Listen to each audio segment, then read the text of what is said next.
Imagine James Bond. Smooth, serious, all business.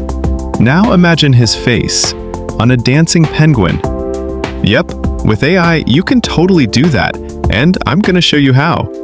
Welcome to Arting.AI. In this quick tutorial, we'll walk you through the face swap feature, step by step. It's fast, it's fun, and by the end, you'll be putting your own face on just about anything. Let's get into it. Step 1. Upload your photo. First, open up the Arting.AI website in your browser.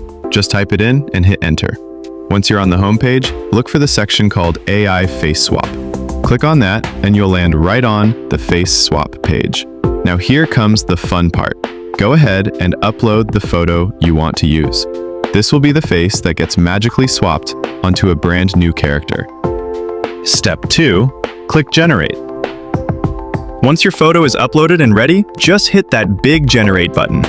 That's it. In just a few seconds, the AI will do its magic and boom! Your face is now swapped onto a whole new character.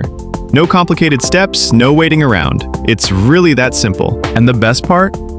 Arting.AI is totally free to use. No sign up required, no watermarks, and super fast. You can download your creation instantly and share it anywhere you like. So why wait? Dive in, swap faces, and bring your wildest ideas to life with just a few clicks.